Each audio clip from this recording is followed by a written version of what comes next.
Hold on, he right here. He right here. Biggie. What's up, beloved? What's up, beloved? What's going on, man? Thank you, man.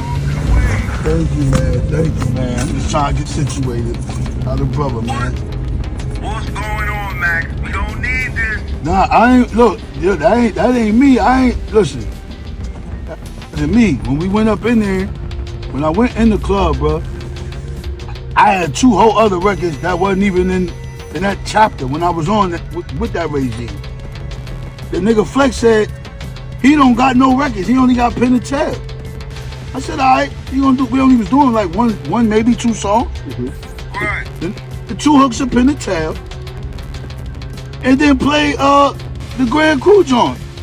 So now, I'm just saying what's up, embracing the nigga. I'm like, I ain't know what was going on. I ain't even know the words to this. I was just improvising because I was performing for my craft. They paid to see the Dawn, and I was giving them a show. It's the equivalent of this. You got two wrestlers and some song in the ring. And the cameras is rolling. Do they stop or do they keep wrestling? You gotta. So that's all that was. Nah, though, Max. That one right there, that's supposed to be record scratch. Like, I'm saying, I'm not the DJ. I'm not trying to diss, bro. And I'm gonna just keep it straight. If I want to diss a nigga, I go in there and do something crispy. I'm not gonna spit that old. I ain't even know the words to that old. I can go in the stool right now. Any 100 of them, I got access to, and lay some for any nigga on the planet. But that ain't where I'm at. So that was Flex.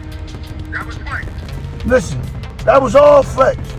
All right. Don't shoot the mother messenger. Cause I don't play the record. Told me he only had one record. Played Pen and Tail, and then when I'm on the stage in my zone, performing for my crowd, what I got paid to do, plays the Grand Crew freestyle. That's nasty. That's nasty, but I just want people, I'm glad that people let the world know this, and I just want to say this, that I was trying to find Black, because all the blame was going on Black, like, yo, Black, how you let that go on, like, how you think that sound check let that go, but we know it's Flex, but listen, we having you home, Max, so, yo, listen, all the love you, all the love Jim, all the love Cam, Bass, all the world, I love niggas too. You heard? We don't need that being young, yo, listen, we know everything that happened, that 18 years ago, y'all niggas was kids, we need y'all together, bro, if y'all kids, you know what I mean, put that difference to the side, but at least just keep it peaceful. Let me tell you something. We all family, man. We all got wives. It was a different time. I'm not out here disrespecting nobody, lady. It was a different time. If somebody felt offended from the last night performance, to anybody who I've offended, my bad, I apologize. Sincerely apologize from the bottom of my heart. But it wasn't a diss for nobody. I was just improvising, just to keep y'all up to speed. All right? You already know the internet been crazy since I've been out trying to mix and what it ain't is. So that's just the enemy trying to tap in to the 5D cosmic layer and put some shit out there that niggas not even into. I'm running around here with my kids and I'm getting money. Max B popped out in New Jersey last night, and the whole venue exploded the second he walked in. He's on absolute fire right now. Fresh home, city to city, show after show, like he's making up for every year he missed. And soon as he touched that stage and ran through a couple of those timeless joints, the internet woke up this morning in full meltdown mode because every blog is pushing the same headline. He performed that record and fired shots straight at Chrissy and Jim Jones right there in front of everyone. The moment that line came out of his mouth, the whole situation flipped before anyone could breathe. The record he decided to bring back was a callback to that old Wave era joint when he was running around with that jacket for B to use to cook with nonstop. If you weren't locked in during that era or never really understood Max B.'s foundation, that was his entire blueprint. He would take whatever beat was buzzing and bend it into his own wave like nobody else could. This time he grabbed Jim Jones and Ron Brow's Pop Champagne beat and transformed it into his simple Grand Crew remix. No champagne talk. He flipped it into that Henny vibe, kept it rugged and unfiltered.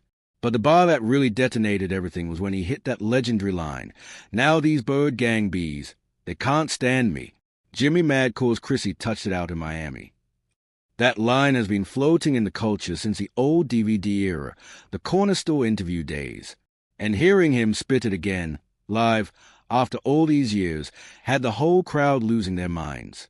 Max B pushed that narrative heavy back then, and everyone remembers how wild the back and forth got. But for Jim Jones, that cut different because Chrissy was his woman back then, his fiancé now, and they still locked in. So once that clip hit the blogs this morning, of course it lit up a fresh wave of chaos instantly. Now Max B is trying to clear the air because he hopped on the phone with a couple people, and the audio got passed around until somebody sent it straight to Academics. It even hit the Max B fan page, and they framed it like, this is a real breakdown of what actually went down last night. The message claimed Max wasn't even trying to diss Jim during the performance. Funk Flex allegedly spun the track out of nowhere. Max was already on stage with zero warning, and he just had to roll with the moment. But here's where everything gets even messier. Like I said earlier, who put that track list together? Who decided that song should even be in rotation? Max has way bigger classics he could have performed without stirring up ancient chaos. Picking We Sippin' Grand Crew out of all his records is a wild, suspicious choice. And now the whole internet is arguing about whether this was an accident, a setup, or Max reclaiming an old narrative on purpose. Either way, the drama is back in full effect. That joint was fire back then because the beat was crazy and the storyline had real tension behind it. But seeing it pop up last night had everybody looking confused like, hold on, this the one you performing? Yeah, that whole moment collapsed the second it happened. I was sitting there like, nah, something is off right here. In my earlier breakdown, I even questioned who lined up that whole track selection in the first place. Like, did the DJ sneak that joint in, or did Max actually send that list himself beforehand? Now Max B is turning around saying, nope, that's not how it went down at all.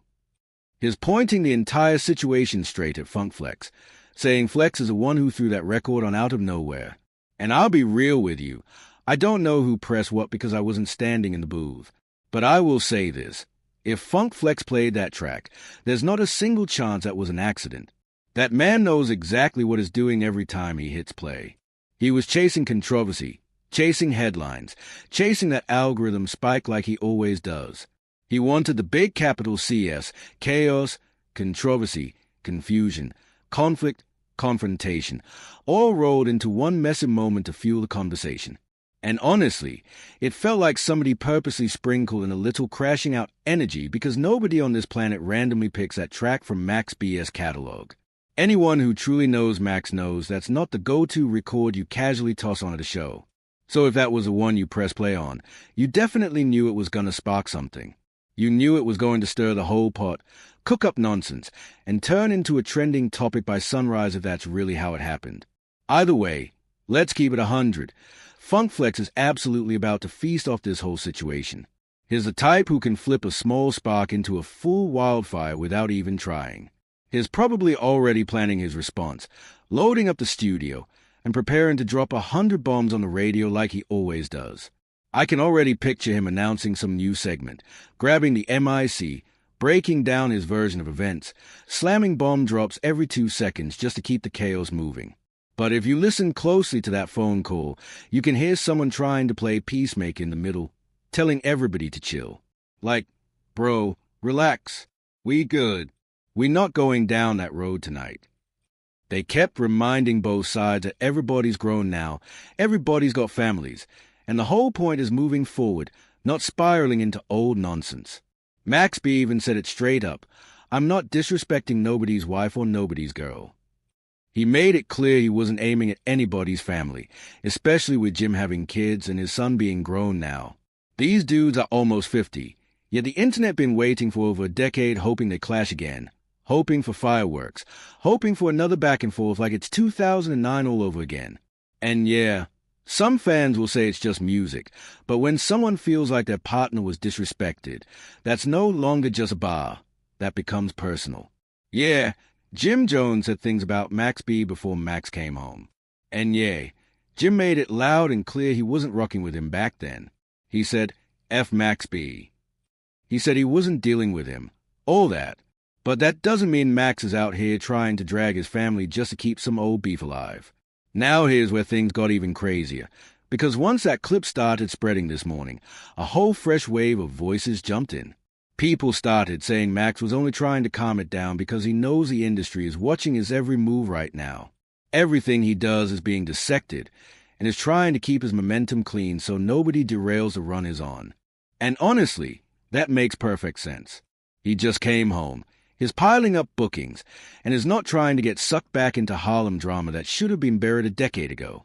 But the reality is the internet loves mess, so folks twisted the whole situation immediately. Some were saying that Josu saying is in trouble, while others acted like this was a spark to restart the whole beef again. Even though Max said as clear as daylight he wasn't disrespecting nobody, blogs kept posting it like he pointed a finger at Jim Jones live on stage. Meanwhile, Jim hasn't said a single word yet, and that silence got everybody guessing. Is he ignoring it? Is he waiting to respond strategically? Is he letting Flex take the heat first? Nobody knows, but fans already choosing sides like it's a Harlem Civil War reboot. And trust me, when Jim finally speaks, social media is going to detonate instantly. One sentence from him could flip the energy overnight, and everybody knows it. But here's the wild part. Behind the scenes, people close to both sides say the tension goes way deeper than the public ever realized. Folks started whispering that some old business never really got resolved. And that's why the smallest spark turns into a whole storm instantly. Even if Max B says is not disrespecting Jim or Chrissy, the history is so heavy that anything related to that storyline gets the entire culture buzzing. At the same time, real industry people who actually know these men were trying to shut things down fast.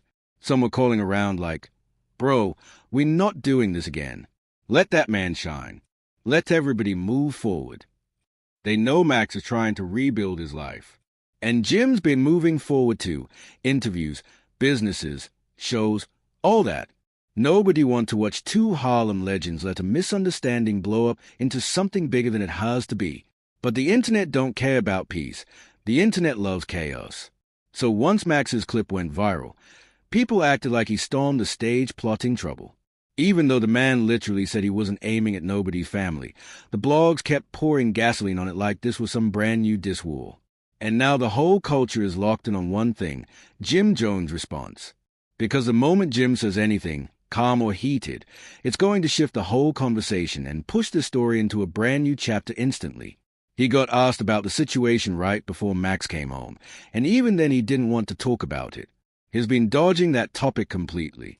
So when this clip hit the timeline, a lot of people felt like this was a moment they've been waiting years for. This is exactly the kind of messy drama some folks been praying to see pop off again. But if both sides stay cool, it doesn't have to go left. Everybody's older now, and once family gets mentioned, things can escalate fast. Honestly, they might as well just leave it behind. Like homie said on that phone call, "Bro, y'all don't gotta be partners if you want to squash it, but let's just keep the peace." And I respect that heavy. But tell me what you'll think about the whole situation. And before you dip, make sure you subscribe to Drip Z, share the video, drop a comment, and hit like. And do me a big favor, click that hype this video button. It costs you nothing, but it means everything to me. Thank you. Say I do. Yeah. Heat. Happy birthday.